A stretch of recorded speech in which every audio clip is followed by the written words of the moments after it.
Hi, I'm Bill Wade, and I'm an artist and photographer in Pittsburgh, and I'm getting ready to present a slideshow of my photographs of cemeteries at the Homewood Cemetery in Point Breeze. And it's going to be October 18th. It's only one night, one chance, pop-up exhibit at the chapel in the cemetery itself at 7 p.m. And an extra treat, if you come early at 6 o'clock, Jenny Benford of the historical here at the cemetery will give a tour of the cemetery. So it'll be brief, but she's always entertaining and engaging. The event or installation is called God's Acres and Other Stories, but the main thrust is the one section called God's Acre. And God's Acre is a term that began to be popular in England, where it described the area around the church.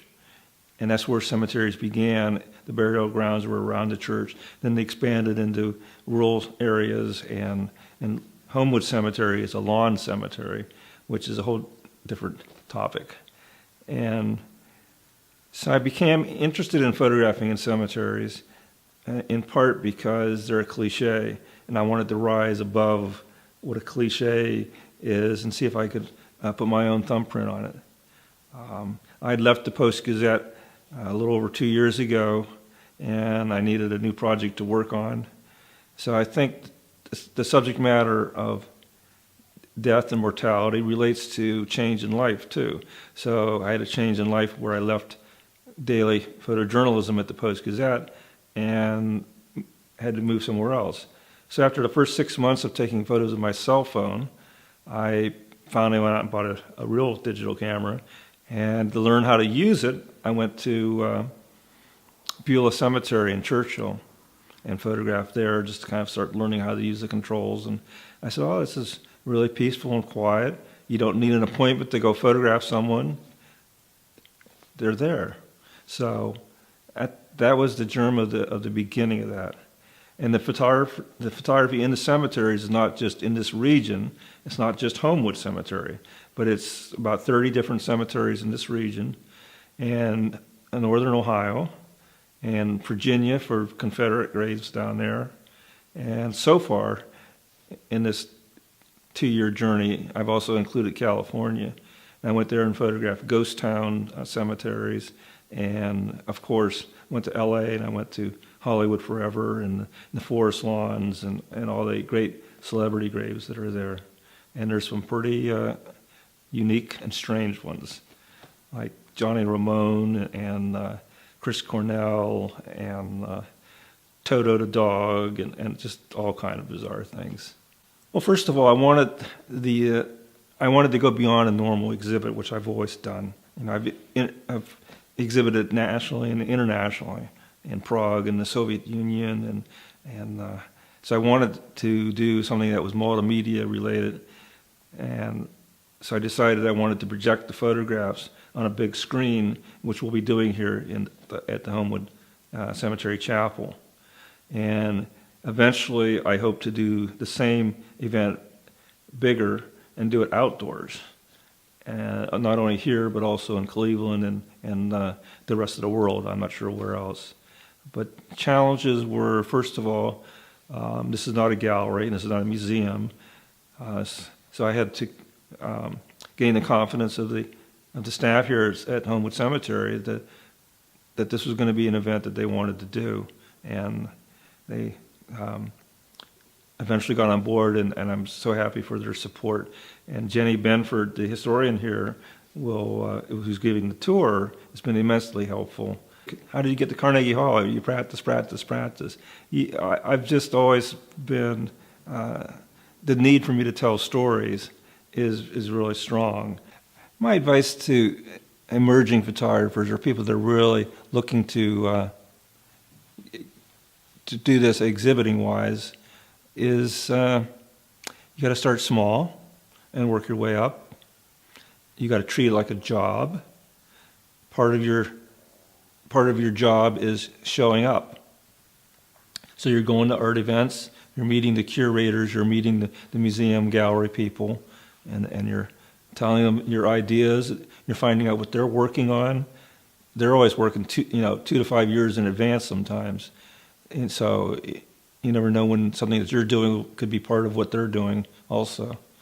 And then you're networking, outside of the city. You're going to New York City, and you're beating the streets, and you're talking to people and meeting people and putting work into their hands.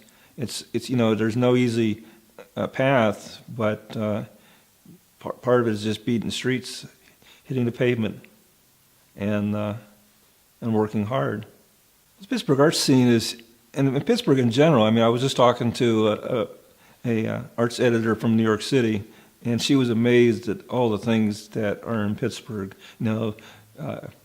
Religious relics, the largest collection outside the Vatican, the nationality rooms, Andy Warhol's grave, everything that's happening in Lawrenceville, and just the weird, quirky things that are here is really great.